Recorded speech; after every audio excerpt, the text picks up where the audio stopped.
What's up everyone? Welcome back to the channel. This is Shivam Dwivedi and you are watching Economics Easy है। Chapter number 15 external sector in India को अब हम continue करने के लिए जा रहे हैं। दोस्तों आज की क्लास का हमारा टारगेट बहुत ही अच्छा है और बड़ा मजा आएगा आपको इस चैप्टर को पढ़ने के में। ये सारे टॉपिक हम ऑलरेडी लास्ट कुछ क्लासेस के अंदर कर चुके हैं। आज हम पढ़ने वाले हैं अपने पास कि ये हार्ड करेंसी क्या होता है, सॉफ्ट करेंसी क्या होता है, हॉट करेंसी क्या होता है, हीटेड करेंसी क्या होता है, चीप करेंसी क्या होता है और डियर करेंसी क्या होता है। मतलब करेंसी से रिलेटेड मैं सारे के सारे टॉपिक आज के इस क्लास के अंदर करूँगा। यानी आज मैं आपको टोटल 6 टॉपिक्स इसमें कराऊंगा। बहुत सिंपल है, दिक्कत नहीं आएगी बिल्कुल भी। ठीक है, मेरी बातों को ध्यान से सुनते हुए चलना। ठीक है, चलो बात करते हैं अपने पास हार्ड करेंसी की। ये रहा हार्ड करेंसी क्या होती है। दोस्तों सुनो मेरी बात को। हार्ड करेंसी एक ऐसी करेंसी होती है जो हर कंट्री की आसानी से अवेलेबल नहीं होती है। हर कंट्री की जो करेंसी होती है वो आसानी से अवेलेबल नहीं होती है। अच्छा, अगर मैं आपसे एक चीज़ पूछूं, ये बताओ जब हम इंटरनेशनल ट्रेड करते हैं तो हर कंट्री कौन सी करेंसी को एक्सेप्ट करना चाहती है, यानी यूनिवर्सल एक्सेप्टेबल है, वो हर कंट्री वाला चाहेगा ही चाहेगा कि उसे मिल जाए। यूएस डॉलर, पाउंड, यूके का जैसे स्टर्लिंग पाउंड है वो, और चाइनीज युआन हो गया। मतलब कुछ ऐसी करेंसीज हैं जो यूनिवर्सली एप्लीकेबल है, जिनको कोई भी लेने से मना नहीं कर सकता, क्योंकि इसकी हर बंदा क्या करता है, डिमांड करता है। क्योंकि इसकी डिमांड ज़्यादा होती है, सप्लाई कम होती है, तो ये मार्केट में कम अवेलेबल होते हैं, ये इतनी आसानी से नहीं मिल जाएंगे। सोच के देखो, अगर आप गली मोहल्ले की दुकानों पर जाओ तो आपको इंडियन करेंसी तो आसानी से मिल जाएगी, लेकिन क्या डॉलर आपको आसानी से मिलेंगे? क्या ब्रिटिश पाउंड, यूएस पाउंड क्या इतनी आसानी से मिलेगा? The answer is no. तो क्योंकि आसानी से नहीं मिलता, क्योंकि इनकी डिमांड ज़्यादा होती है, सप्लाई कम होती है, और इन्हीं को हम बोलते हैं हार्ड करेंसी। तो सर एक बात बताओ, आप बेसिकली ये बोलना चाह रहे हो कि हार्ड करेंसी एक ऐसी करेंसी होती है जो यूनिवर्सली एक्सेप्टेबल होती है, जिसको कोई भी कंट्री लेने से मना नहीं करता, जो कि अंतरराष्ट्रीय व्यापार के अंदर सबसे ज़्यादा यूज़ होने वाली होती है। बिल्कुल सही कहा सर। इसका मतलब जो वर्ल्ड बैंक, जो IBRD है, या जो IMF है, ये जब किसी को लोन देता है तो वो SDR में रहता है, स्पेशल ड्राइंग राइट में, जिसमें 5 बास्केट ऑफ करेंसी आती है: US dollar, British pound, Japanese and Chinese yuan और यूरो। तो ये 5 करेंसी को क्या हम हार्ड करेंसी बोल सकते हैं? अरे दोस्तों बिल्कुल बोल सकते हैं, क्योंकि ये 5 करेंसी जब IMF ने इसको एक्सेप्ट कर लिया तो फिर इसका मतलब वर्ल्ड वाइड, वर्ल्ड जो इंटरनेशनल ट्रेड होता है उनमें ये करेंसी कोई भी लेने से मना नहीं करता। सर इसका मतलब ये कि अगर कल को हम मान लो चाइना को कोई माल भेजता है और हमारे पास गांधी जी नहीं है, हम उसकी जगह पर अगर US डॉलर उन्हें दे दें तो क्या वो मना नहीं करेंगे? बिल्कुल भी नहीं करेंगे, क्योंकि हर कंट्री ये जो 5 करेंसी होती है इनके लिए बिल्कुल भी मना नहीं करती है, और इन्हीं करेंसी को बोलते हैं हार्ड करेंसी, जिसके डिमांड हमेशा ज़्यादा होती है और सप्लाई क्या होती है, कम होती है। चलो मेरे साथ साथ ना एक एक पॉइंट पढ़ना है, क्योंकि ये पॉइंट इंपॉर्टेंट है, इसलिए मैं इसकी एक एक लाइन पढ़ाऊंगा। ठीक है, साफ साफ लिखा हुआ है, it is a international currency in which the highest faith is show and is needed bye every one economy. ये वो करेंसी होती है जो हर इकॉनमी इस पर बहुत ज़्यादा ट्रस्ट करती है, बहुत ज़्यादा रिलाई करती है, और ये हर इकॉनमी चाहती है कि उसके पास ये करेंसी अवेलेबल हो जाए। ये बहुत ही ज़्यादा स्ट्रॉन्गेस्ट करेंसी होती है पूरे वर्ल्ड के अंदर, और ये हाईली लेवल ऑफ लिक्विडिटी होती है, हर कंट्री इसको लेना चाहता है। बेसिकली ये ऐसी टाइप की होती है जो एक्सपोर्टिंग कंट्री डाइवर्सिफाई करती है अपने अलग अलग लेवल को करके। मैं आपको थोड़ा सा चीज़ों को समझाता हूँ। जब सेकेंड वर्ल्ड वॉर हुआ था तो क्या हुआ था हमारे पास उन दिनों पर, सेकेंड वर्ल्ड वॉर के टाइम पर, जो हमारा ये पाउंड स्टीलिंग है ना, पाउंड ये यूके में चलता था। जैसे यूके उन दिनों पर क्या था, जैसे ब्रिटेन था ना, तो ब्रिटेन ने हमारे ऊपर भी कब्जा किया था, याद है, हमें अपने कॉलोनी बनाया हुआ था। इसी तरह ब्रिटेन उन दिनों पर कई कंट्री के ऊपर अपनी कॉलोनी चलाता था। तो ब्रिटेन क्योंकि उस टाइम इतना ज़्यादा आगे था यूके जिसे बोलते हैं, तो इसकी जो करेंसी था ना पाउंड स्टीलिंग, ये बहुत ज़्यादा चलती थी। लेकिन बाद में हमारे यूएसए भैया आए, उन्होंने क्या बोला कि भैया तुम्हारा बोलबाला गया, अब यूएस जो है वो सुपर पावर इकोनॉमी बन चुकी है, तो तुम्हारी करेंसी पीछे, पहले हमारी करेंसी आएगी। इसके बाद क्या हुआ, इसको रिप्लेस कर दिया गया किसके द्वारा, US डॉलर के द्वारा। इसको मैं थोड़ा हाईलाइट कर देता हूँ जिससे कि आपको ये याद रहे कि up to second world war, जब सेकेंड वर्ल्ड वॉर हुआ था तो हमारी जो बेस्ट करेंसी है वो क्या मानी जाती थी, पाउंड, पाउंड स्टीलिंग, जो कि यूके में चलती थी। लेकिन बाद में इसको रिप्लेस कर दिया गया किसके द्वारा, US डॉलर के द्वारा, और इसकी जगह किसने ले ली, US डॉलर ने ले ली। अगर हम आज की डेट में बात करें हमारे पास कौन सी अच्छी अच्छी करेंसीज हैं, तो उसके अंदर वही SDR वाली करेंसीज आती हैं, जैसे आपका US डॉलर हो गया, यूरो हो गया, जापानीज येन हो गया, और आपका यूके का स्टीलिंग पाउंड हो गया, और इसके बाद और आप एक चीज़ देखो, और चाइना का युआन भी होगा। ये अभी रिसेंटली चाइना का युआन आया 2016 के अंदर, इससे पहले चाइना का युआन इतना अच्छा करेंसी नहीं माना जाता था। और ये हमारे IMF के SDR के अंदर जो 5 बास्केट ऑफ करेंसी है उनके अंदर भी इसको इंक्लूड किया जाता है। दोस्तों जो हमारी वो वाली सीरीज देखते हैं ना हिंदू न्यूज़पेपर वाली, उनको तो बहुत अच्छे से पता होगा ये 500 करेंसी के नाम उनको टिप्स पर याद होंगे, तो बात कंफर्म है क्योंकि मैं डेली उनको रिवीजन करवाता हूँ। ठीक है, तो बताओ हार्ड करेंसी आपको समझ आएगी क्या होती है? हाँ सर समझ आएगी। अब हम बात करते हैं सॉफ्ट करेंसी की। सॉफ्ट करेंसी क्या होती है दोस्तों? सॉफ्ट करेंसी का मतलब होता है ये हार्ड करेंसी का जस्ट अपोजिट होता है। जैसे हार्ड करेंसी की डिमांड ज़्यादा होती है, सप्लाई कम होती है ना, बट यहाँ पर अपोजिट कर दो, यानी डिमांड नहीं है बट सप्लाई बहुत ज़्यादा है। मतलब कुछ ऐसी करेंसी जो बहुत ज़्यादा प्रिंट है बट उनकी उतनी डिमांड नहीं है। The best example is Indian currency. I am really sorry बोलते हुए भी शर्म आ रही है, बट क्या करें, जो हकीकत है वो तो बतानी पड़ेगी।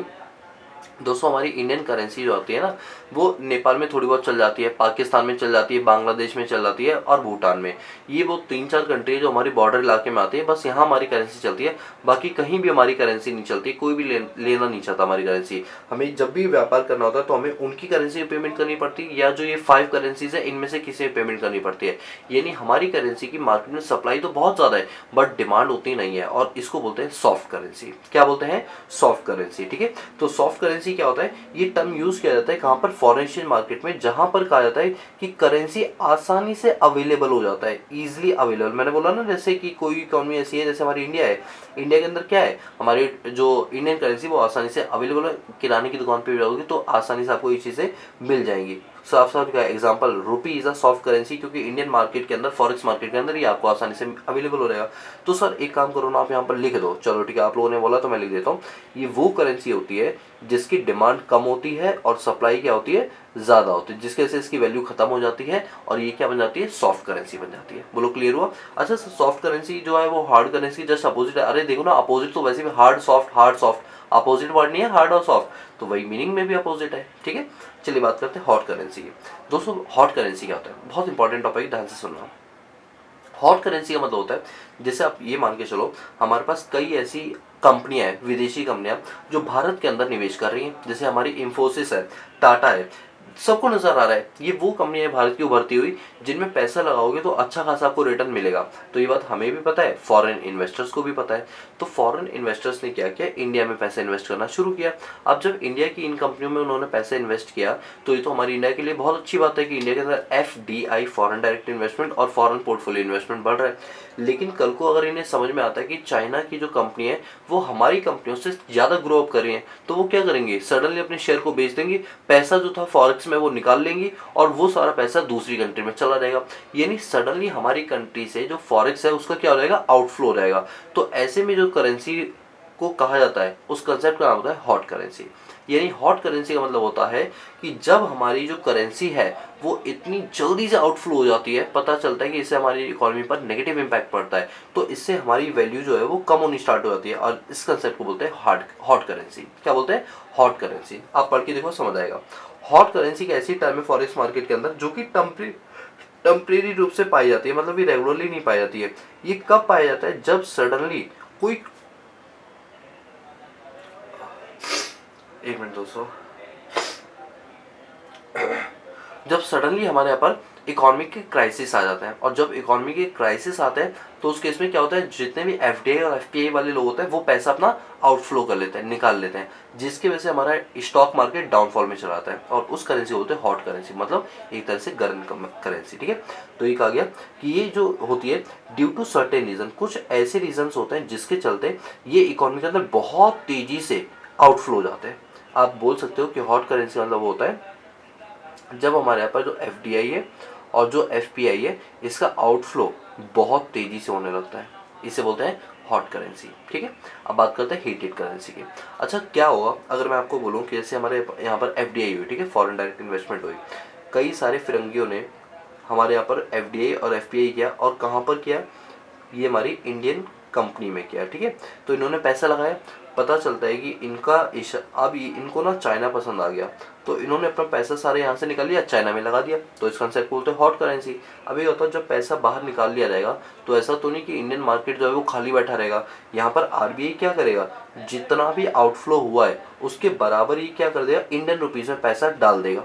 भाई हम नहीं चाहते हमारे यहाँ पर मार्केट अनस्टेबल हो जाए। तो ऐसे केस में मान लो अगर $2000 निकले हैं तो $2000 को मल्टीप्लाई कर दो एक्सचेंज रेट से, उतना रुपया ये क्या कर देगा आरबीआई उसके अंदर पोस्ट कर देगा, जिससे कि जो चीज़ माइनस हुई वो प्लस होकर आपस में क्या हो जाए, नेट इफेक्ट जीरो यानी बैलेंस हो जाए। मेरी बात को समझ रहे हो? तो ऐसे केस में आप जितना ज़्यादा इंडियन करेंसीज में डाल रहे हो उतनी ज़्यादा इंडियन करेंसी की वैल्यू क्या हो रही है, रिड्यूस हो रही है। कहते नहीं डॉलर महंगा हो जाता है तो इंडियन करेंसी की वैल्यू रिड्यूस हो जाती है। इसको बोलते हैं हीटेड करेंसी। क्या बोलते हैं? हीटेड। सर हॉट मतलब भी गर्म होता है, हीटेड मतलब भी गर्म होता है, बिल्कुल सही है। हॉट थोड़ी पहली स्टेज है जहां पर एफडीआई के थ्रू पैसा निकाल लिया जाता है, और हीटेड का मतलब उसके निकालने का जो इम्पैक्ट पड़ता है हमारी डोमेस्टिक करेंसी पर, उस इम्पैक्ट को बोलते हैं हीटेड करेंसी। ठीक है, तो आप बोल सकते हो कि जो हीटेड करेंसी है ये हॉट करेंसी की पर पड़ने वाले इम्पैक्ट को बोलते हैं। जो इस पर इम्पैक्ट पड़ेगा उसको क्या बोलते हैं, हॉट करेंसी बोलते हैं। ठीक है, समझ जाओगे ना? इससे हमारी इंडियन करेंसी क्या हो जाती है, डेप्रिशिएट हो जाती है, क्योंकि सडनली क्या होता है इकोनॉमी के अंदर पैसा बहुत ज़्यादा आउटफ्लो हो जाता है और इसकी वजह से हमारी करेंसी बहुत ज़्यादा हार्म हो जाती है, और इसी को बोलता है हीटेड करेंसी। नहीं समझे? अरे बड़ा सिंपल टॉपिक है भाई, कोई इसमें दिक्कत वाली बात नहीं है। ठीक है, चलो इसके बाद अब अगला कॉन्सेप्ट आता है हमारे पास, दैट इज चीप करेंसी। अभी चीप करेंसी क्या होता है, बात को सुनो ध्यान से। अच्छा एक बात बताओ, मार्केट के अंदर अगर लोग डिमांड बहुत ज़्यादा कर रहे हैं तो उसके पीछे का रीज़न क्या होता है? सर रीज़न ये होता है लोगों की जेब में पैसा बरस रहा है। बरस रहा है मतलब लोगों के पास पैसा इतना ज़्यादा आ गया तभी तो डिमांड ज़्यादा कर रहे हैं, बिल्कुल सही कहा। तो क्या अगर मार्केट के अंदर एक्सेस डिमांड हो जाए तो क्या ये सिचुएशन ठीक होगी? द आंसर इज नो, बिल्कुल भी नहीं ठीक होगी। अच्छा मार्केट में डेफिसिट डिमांड हो जाए तो ठीक होगी? द आंसर इज नो, दोनों सिचुएशन हमारे लिए खराब होती हैं। अब मुझे बताओ एक्सेस डिमांड के केस में लोग डिमांड ज़्यादा क्यों कर रहे हैं? क्योंकि उनके पास पैसा बहुत ज़्यादा है। तो पैसा जब ज़्यादा होता है तो इसका मतलब क्या है, सप्लाई दबा के है। जब सप्लाई दबा के होती है तो हम नहीं कहते ये करेंसी तो बड़ी चीप करेंसी है। चीप मतलब ये तो मिल ही जाती है आसानी से, इसमें कोई दिक्कत वाली बात नहीं है, कोई रेयर करेंसी नहीं है, चीप है, चीप चीज़ है, हर जगह मिल जाएगी ये तो। मेरी बात को समझ रहे हो? तो उसी को बोलते हैं चीप करेंसी। तो सर क्या मैं सिंपल भाषा में ऐसा बोल सकता हूँ कि चीप करेंसी वो करेंसी होती है जो आपको ईजिली अवेलेबल हो जाए, जो आपको ईजिली अवेलेबल हो जाए, बिल्कुल सही कहा, जो आपको ईजिली अवेलेबल हो जाए वो आपके लिए क्या कहलाती है, चीप करेंसी। क्योंकि फिर उसके प्राइस क्या रहता है, डाउन हो जाता है। क्योंकि ऐसे केस में क्या होता है ना कि जो आपका डिमांड है वो ज़्यादा होता है और जो सप्लाई है वो कम होता है। तो डिमांड जब भी ज़्यादा होता है सप्लाई कम होती है, मतलब सॉरी मैंने उल्टा बोल दिया, सप्लाई ज़्यादा है डिमांड कम है। ठीक है, सप्लाई ज़्यादा है मतलब मार्केट में नोट बहुत ज़्यादा है लेकिन डिमांड करने वाले उतने हैं नहीं, तो करेंसी की वैल्यू क्या हो जाती है, डाउन हो जाती है, चीप हो जाती है। मेरी बात को समझ लो। तो इस टर्म को कॉइन किसने किया था सबसे पहले, प्रोफेसर जीएम केनी, जॉनी मिलार्ड केनीज ने किया था। तो मैं यहाँ पर अंडरलाइन कर देता हूँ, ये टर्म जो है वो जीएम केनीज के द्वारा दिया था 1930 के अंदर। आपको याद होगा 1930 के अंदर इन्होंने कैपिटल मिक्स्ड इकोनॉमी का भी कॉन्सेप्ट दिया था। ठीक है, तो इसके अंदर बेसिकली क्या होता है कि गवर्नमेंट क्या करती है, बॉन्ड्स वगैरह को रीपर्चेज करती है, जिसके चलते मार्केट में पैसा बहुत ज़्यादा हो जाता है और इसकी वजह से हमारी जो करेंसी वो क्या होती है, चीप हो जाती है। क्या होती है, चीप मतलब सस्ती हो जाती है, और इसी को बोलते हैं चीप करेंसी। तो वही लिखा है कि गवर्नमेंट के जो बॉन्ड्स होते हैं मैच्योरिटी के टाइम पर आरबीआई उनको पैसों को रिलीज कर देती है। जब रिलीज करती है तो मार्केट में पैसा बहुत ज़्यादा होता है। जब पैसा ज़्यादा होता है, फ्लो बढ़ जाता है, तो उसके से जो मार्केट में कीमतें रुपयों की वो डाउन होना शुरू हो जाती है, और इसी को हम क्या नाम देते हैं, चीप मनी का या चीप करेंसी का नाम देते हैं। क्लियर हुई? चलो इसके बाद आता है डियर करेंसी। अच्छा डियर करेंसी जस्ट उसका अपोजिट है। अपोजिट क्या है कि मार्केट में लोगों के पास पैसा ही नहीं है। सॉरी दोस्तों, तबीयत बहुत ज़्यादा ख़राब है। ठीक है, इसके चलते बीच में दिक्कत हो रही है। डियर करेंसी का मतलब क्या होता है, डियर करेंसी का मतलब होता है कि जब आपके यहाँ पर जो डिमांड है, ठीक है, डिमांड सप्लाई छोड़ो, अभी थोड़ा मैं सिंपल भाषा में समझाऊँ। जब मार्केट के अंदर डेफिसिट डिमांड है, कौन सी डिमांड है, डेफिसिट डिमांड, यानी लोग डिमांड कम कर रहे हैं, लोग डिमांड कम कर रहे हैं। तो लोग डिमांड कम क्यों कर रहे हैं, उनकी जेब में पैसा नहीं है, तो आरबीआई क्या करती है, पैसा रिलीज करती है, जिसकी वजह से उस कंसेप्ट को बोलते हैं डियर करेंसी। चीप करेंसी का मतलब क्या है, लोगों के पास पैसा बहुत है, और डियर करेंसी का मतलब लोगों के पास पैसा कम है, तो ऐसे ही कंसेप्ट को बोलते हैं डियर करेंसी। तो ये टर्म जो है सन 1930 के अंदर पॉपुलरली नोन में आया था। और जो चीप करेंसी है इसके अंदर गवर्नमेंट क्या करती है, बॉन्ड्स को इशू करती है, बॉन्ड्स को इशू करके मार्केट में पैसा रिलीज करती है, जिसके चलते लोगों के पास क्या रहता है, पैसा आ जाता है। जो मनी फ्लो है वो क्या होता है, इकोनॉमी के अंदर बढ़ जाता है, और इसी बढ़े हुए मनी फ्लो को हम क्या नाम देते हैं, डियर करेंसी का नाम देते हैं। क्या नाम देते हैं, डियर करेंसी का नाम देते हैं। बोलो समझ रहे हैं? बड़े छोटे छोटे और सिंपल सिंपल टॉपिक थे, इसमें कोई ज़्यादा माथापच्ची वाला केस था ही नहीं। ठीक है, चलो। अच्छा यहाँ पर ना एक छोटा सा कॉन्सेप्ट आता है, आईएमएफ की क्या कंडीशन है कि वो इंडिया को जब भी आपको याद होगा ना 1991 के अंदर जब हमारे यहाँ पर ग्लोबल, अरे यार 1991 के अंदर जब हमारे पर ग्लोबल क्राइसिस आई थी, तो global crisis, economic crisis, not global crisis, economic crisis आई थी, इंडिया में पैसों की कमी हो गई थी, तो इंडिया वाले आईएमएफ और वर्ल्ड बैंक के पास गए थे ना पैसा मांगने के लिए। तो आईएमएफ ने क्या कहा था, कुछ कंडीशंस रखी थी, और कंडीशन में क्या बोला था कि इंडिया को अपने यहाँ पर स्ट्रक्चर रिफॉर्म करने पड़ेंगे, अगर वो स्ट्रक्चर रिफॉर्म नहीं करेगी तो हम उसे लोन नहीं देंगे। तो हमने अपनी इंडिया में क्या किए थे, स्ट्रक्चर रिफॉर्म किए थे। तो आईएमएफ की क्या क्या कंडीशन थी उन दिनों पर, ये छोटा सा अलग सा टॉपिक है, इसीलिए मैं आज थोड़ा सा टाइम बच गया तो मैंने कहा इस वीडियो में निपटा दो इससे, ठीक है। तो उन्होंने कहा था कि आप अपने पैसों की वैल्यू को डीवैल्यू करो, यानी आप अपने पैसों की वैल्यू को 22% से रिड्यूस कर दो, 22% से क्या कर दो, रिड्यूस कर दो, तो डॉलर महंगा हो जाएगा, आपकी करेंसी डेप्रिशिएट हो जाएगी। दूसरा उन्होंने बोला कि जो आपका बाहर से कोई माल अगर इंडिया में आता है तो आप उस पर 130% का कस्टम ड्यूटी लेते हो, उसको रिड्यूस करके 30% कर दो, मतलब 100% हटा दो ड्यूटी। मतलब पहले क्या था ना, हम लोग बहुत डरे हुए थे जब से अंग्रेज लोग हमारे यहाँ पर आए थे। तो हमने कहा था कि अगर कोई भी इंडिया का बंदा, अगर कोई भी इंडिया का बंदा यूएसए से, चाइना से, कहीं से कोई माल मंगाता है, तो अगर वो 100 रुपये का माल है तो वो इंडिया में उस पर 130 रुपये की ड्यूटी लगी और माल कितने में बिकेगा, 230 का। तो 130 रुपये किसको मिलते थे, गवर्नमेंट को। ऐसे में क्या होता था, यूएस के व्यापारी डिस्करेज होते थे इंडिया में माल बेचने से, जिसके से ग्लोबलाइजेशन नहीं हो पा रहा था। तो आईएमएफ ने बोला कि आप जो 100 रुपये की कीमत है वो तो लो ही लो, ये जो कॉस्ट प्राइस है 130 वाले इंपोर्ट को 30% कर दो, यानी वो माल कितने में बिके, 130 का। तो पहले 230 का यूएसए का माल बिकता था इंडिया में, अब 130 का। तो अल्टीमेटली जब प्राइस कम होंगे तो डिमांड यूएसए वालों की ज्यादा होगी, आपके यहाँ पर फॉरेन करेंसी ज्यादा आएगी। तो इस वजह से उन्होंने कहा था आप अपनी कस्टम ड्यूटी को कम कर दो। आप सोच के देखो, गवर्नमेंट का 100 रुपीज पर आइटम अगर कम होगा, एक तरह से 130 से 30 कर दिया गया, तो गवर्नमेंट को रेवेन्यू लॉस होगा नहीं होगा, यस बिल्कुल होगा। तो ये चीज आईएमएफ को भी पता था गवर्नमेंट का रेवेन्यू लॉस होगा, तो उन्होंने कहा आप अपने लॉस को ना कंपनसेट कर लो दूसरी जगह से। आप क्या करो, अपनी एक्साइज ड्यूटी को बढ़ा दो।